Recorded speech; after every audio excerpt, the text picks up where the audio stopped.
Last episode में हमने देखा था आइंस्टाइन जब डिवाइन आइलैंड पर रॉयल स्पिरिट शेल्टर हासिल करने गया था, तब वहां पर उसकी मुलाकात अंकल वैंग से हुई थी, जो असल में मैंग मैंग के अंकल थे। जिसके बाद हाइंचर और उन्होंने साथ मिलकर वो डिवाइन आइलैंड हासिल किया था। पर हाइंशन को इस दौरान ये समझ आ चुका था कि अंकल वैंग बहुत ज्यादा अनलकी हैं, इसलिए हाइंशन उनसे दूर भागना चाहता था। अब आगे अंकल वैंग कहते हैं, आंशन, मेरी लाइफ हमेशा ही बहुत ज़्यादा अनलकी रही है, लेकिन मैं जब से तुमसे मिला हूँ, मेरी लाइफ में लकी लक आ चुका है।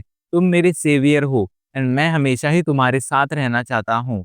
एंड ये बात सुनकर आंशन को वो अपने लिए डर लगने लगता है। वो वहाँ से भागने की कोशिश करने लगता है, तो अंकल वैंग उसके पीछे आने लगते हैं। लेकिन अभी के लिए आंशन किसी भी तरह उनसे बचकर भागना चाहता था, पर उनकी स्पीड बहुत ज़्यादा थी। हांचर और अंकल वैंग वहाँ से भागे रहे थे, पर तभी अचानक से आसमान से एक बहुत ही पावरफुल बीस्ट नीचे आ जाता है, जो देखने में किसी ड्रैगन जैसा था एंड बहुत ज़्यादा पावरफुल था। उसे देखते ही हांशन कहता है, अंकल वैंग, आप लेफ्ट साइड में भागिए, मैं राइट साइड में भागता हूँ। एंड वो दोनों सेपरेटली भागना शुरू कर देते हैं। इधर वो ड्रैगन अपनी फ्लेम से दोनों पर हमला करना शुरू कर देता है। वो इतना ज़्यादा पावरफुल था कि हांशन उसे देखते ही समझ गया था कि ज़रूर एक सुपर बीस्ट है। इधर वो ड्रैगन हांशन की तरफ नहीं जाता है, बल्कि अंकल वैंग के पीछे पड़ जाता है। इधर ये देखकर हांशन समझ गया था कि अंकल वैंग सच में बहुत ज़्यादा अनलकी हैं। हांशन वहाँ से भागकर जल्दी से उस डिवाइन आइलैंड के एज पर आ जाता है एंड सोचने लगता है कि क्या मुझे यहाँ से भाग जाना चाहिए। उसे पीछे से अंकल वैंग के चीखने चिल्लाने की आवाज़ें सुनाई पड़ रही थी। उसका एक मन कह रहा था कि उसे यहाँ से भाग जाना चाहिए, क्योंकि अंकल वैंग उसके कोई सगे नहीं थे। वो अभी-अभी तो उनसे मिला था, लेकिन उसका दूसरा मन ये कह रहा था कि उसे जाकर अंकल वैंग की मदद करनी चाहिए, क्योंकि अंकल वैंग मैंग मैंग के अंकल हैं। एंड अगर उसने आज अंकल वैंग को नहीं बचाया, तो फ्यूचर में मैंग मैंग को क्या जवाब देगा। एंड अंकल वैंग उस पर बहुत ज़्यादा ट्रस्ट करते थे, यहाँ तक कि वो हानशेन के एक बार कहने पर लेफ्ट डायरेक्शन में चले गए थे, ये सोचे समझे बिना कि ऐसा करने से उनकी ही मुसीबत बढ़ेगी। यही सोचकर हानशेन डिसाइड करता है कि वो अंकल वैंग की मदद करेगा एंड उस डायरेक्शन में जाने लगता है। इधर अंकल वैंग अपनी जान बचाकर भाग रहे थे। हानशन जल्दी से अपना पीकॉक क्रॉसबो निकालता है एंड एक मौके के लिए तैयार हो जाता है। उसे एक बार मौका मिलता एंड उस मौके का फायदा उठाकर उस बीस्ट को मारने की कोशिश जरूर करता, लेकिन इस चक्कर में अंकल वैंग की हालत खराब होती जा रही थी। हानशन समझ गया था कि अंकल वैंग बीस्टों का ध्यान अपने तरफ खींचने में काफी ज्यादा माहिर हैं।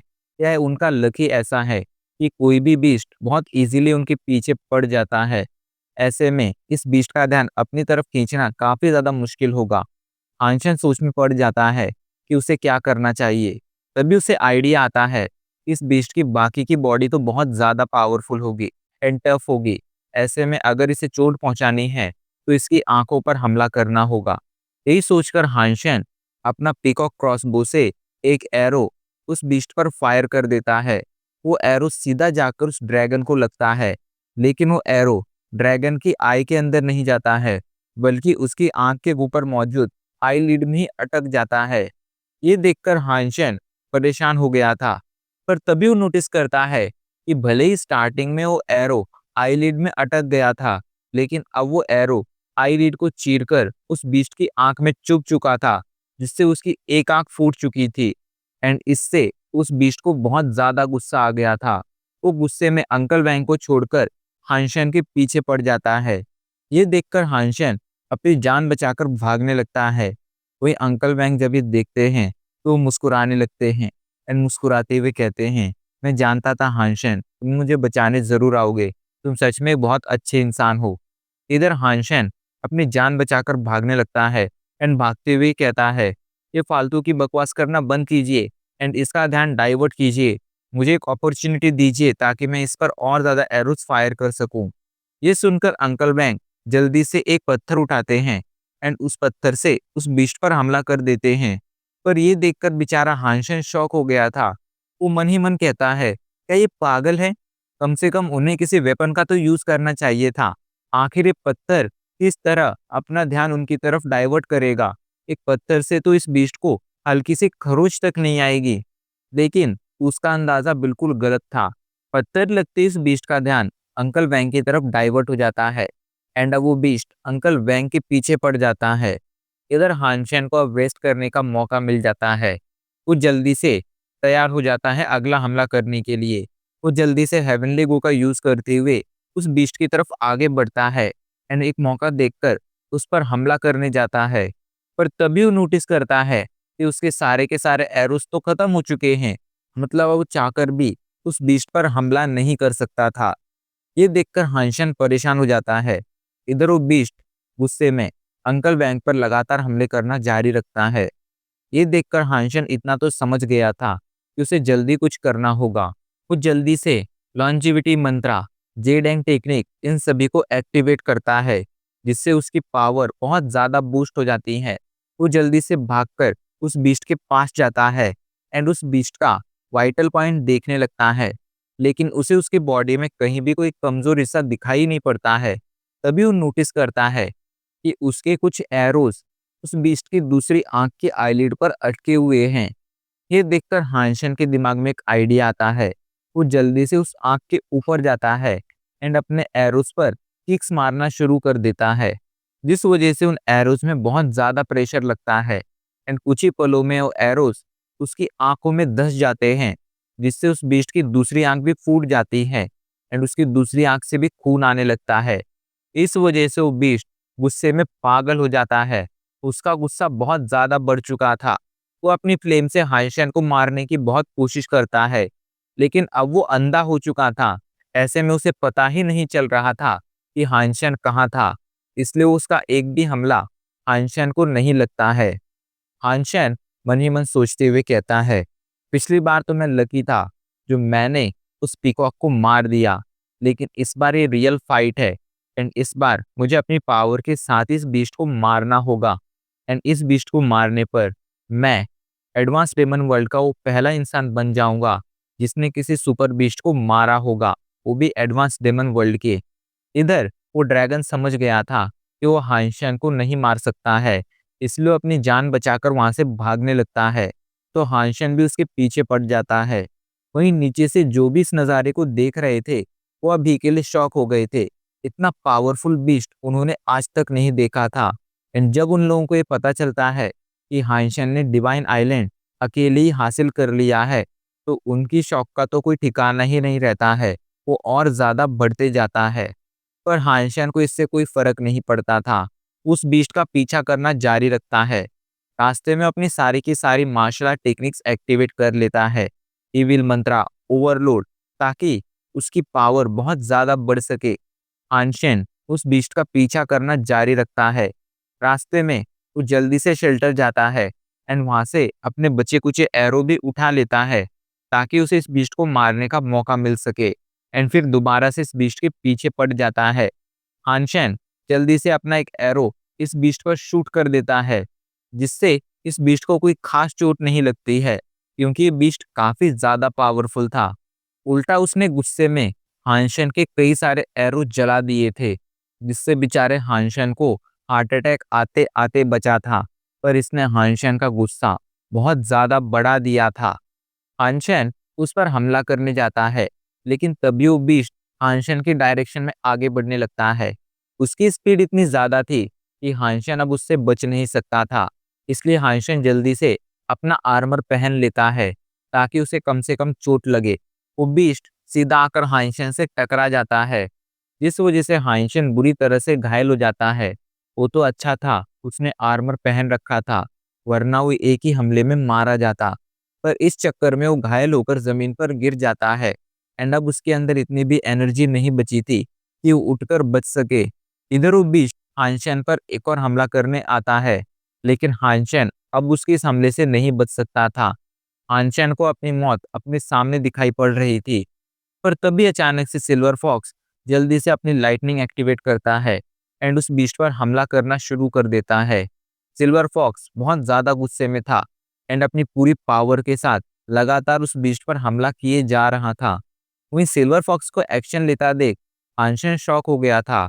पर अच्छी बात यही थी कि वो हानशन की मदद कर रहा था। सिल्वर फॉक्स भले ही अभी बच्चा था, लेकिन वो एक सुपर बीस्ट था। ऐसे में उसकी मदद हानशन के लिए बहुत ज्यादा फायदेमंद थी।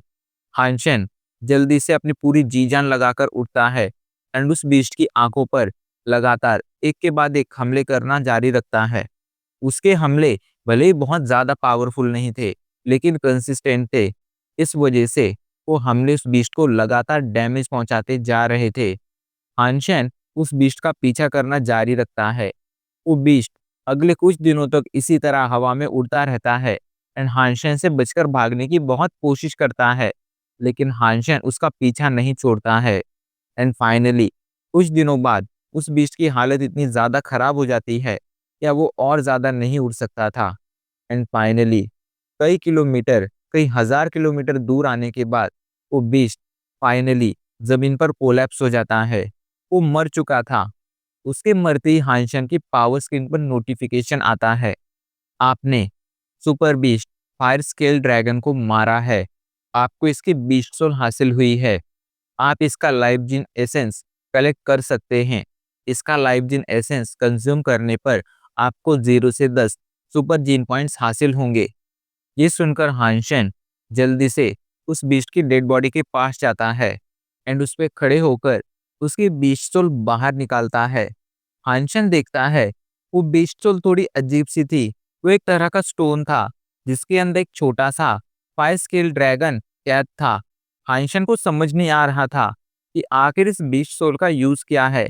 वो जल्दी से इसका टाइप चेक करता है तो उसे पता चलता है कि इस फायर स्केल ड्रैगन की बीस्ट सोल का टाइप जेम स्टोन है।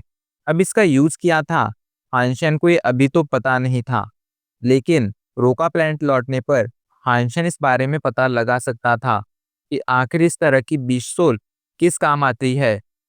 तभी हानशन को कुछ फील होता है एंड वो जल्दी से हवा में उड़ना शुरू कर देता है, क्योंकि वो फायर स्केल ड्रैगन बहुत ज़्यादा गर्म था एंड कुछ ही पलों में उसकी बॉडी इवेपोरेट भी होने लगी थी। उसकी बॉडी से बहुत ज़्यादा ही हीट निकल रही थी एंड अगर हानशन वहाँ पर थोड़ी देर और रुकता तो ज़रूर मारा जाता। कुछ ही पलों में उसकी बॉडी पूरी तरह से गायब हो जाती है एंड पानी के ऊपर हानशन को उसका लाइफ जीन एसेंस दिखाई पड़ता है। हानशन उसे पकड़ने जाता है, लेकिन तभी वो नोटिस करता है कि वो लाइफ जीन एसेंस बहुत ज्यादा गर्म है एंड हानशन उसे हाथ नहीं लगाता है। इधर वो लाइफ जीन एसेंस पानी के अंदर डूबना शुरू कर देता है। ये देखकर हानशन उसके पीछे जाता है एंड अपने पीकॉक क्रॉसबो पर उसे रखकर उसे पानी से बाहर लेकर आता है। हाइंशन को समझ नहीं आ रहा था कि आखिर ये लाइफ एसेंस इतना ज़्यादा गर्म कैसे था एंड अगर ये इतना ज़्यादा गर्म था तो हाइंशन इसे कंज्यूम कैसे करेगा। इतना ज़्यादा गर्म लाइफ एसेंस तो वो अपने हाथ में तक नहीं पकड़ पा रहा था। इधर सिल्वर फॉक्स जल्दी से उस लाइफ एसेंस को टच करने जाता है। ये देखकर हाइंशन उसे रोकने की कोशिश करता है, लेकिन सिल्वर फॉक्स उसे टच कर लेता है। पर उसे टच करते ही सिल्वर फॉक्स अपना पैर पीछे खींच लेता है, क्योंकि उसका पैर जल चुका था। ये देखकर हानशन मुस्कुराते हुए कहता है, तुम इसे खाना चाहते हो, लेकिन अभी तुम इसे नहीं खा सकते हो क्योंकि ये बहुत ज्यादा गर्म है। इस पर सिल्वर फॉक्स बस अपना सिर हिला देता है। हानशन ने ये तो समझ लिया था कि वो अभी के लिए तो इस लाइफ जिन एसेंस को कंज्यूम नहीं कर सकता है, इसलिए हानशन उसे अपने पास रख लेता है। जिसके बाद वो वहां से वापस लौटने लगता है। रास्ते में उसकी मुलाकात अंकल वैंग से हो जाती है। वो पूछता है कि आखिर आप अभी तक लौटकर क्यों नहीं गए। तो इस पर अंकल वैंग उससे कुछ जवाब नहीं देते हैं, उल्टा उससे पूछते हैं, क्या तुमने उस बीस्ट को मार दिया। तो इस पर हानशन कहता है, वो बीस्ट बहुत ज्यादा पावरफुल था। वो इतना ज्यादा पावरफुल था कि बहुत ज्यादा घायल होने के बाद भी वो नहीं मरा। मैं उसे नहीं मार पाया एंड वैसे भी अगर मैं उसे मारता तो मैं अपने साथ उसका मीट जरूर लेकर आता। तो इस पर अंकल वैंग अपना सिर हिला देते हैं एंड कहते हैं, कोई बात नहीं, हमें फ्यूचर में और भी मौके मिलेंगे। हानशैन, हमने साथ मिलकर एक रॉयल स्पिरिट शेल्टर बहुत इजीली हासिल कर लिया। मुझे पूरा भरोसा है कि अगर हम साथ मिलकर काम करेंगे तो फ्यूचर में हम पूरी दुनिया जीत सकते हैं। ये कहकर वो फ्यूचर के सपने देखने लगते हैं। इधर हानशैन मन ही मन सोचने लगता है कि आखिर वो किस तरह इनसे अपना पीछा छुड़ा सकता है। खैर हानशन वहां से आइसफील्ड लौट आता है। आइसफील्ड में ये न्यूज़ आग की तरफ फैल जाती है कि हानशन ने अकेले ही डिवाइन आइलैंड हासिल कर लिया एंड उसने एक बहुत ही पावरफुल बीस्ट को तक मार दिया। ये सुनकर अभी के लिए वहां मौजूद लोग शॉक हो गए थे एंड ये न्यूज़ अब आइस फील्ड से पूरे पूरे एडवांस डेमन वर्ल्ड में फैल रही थी।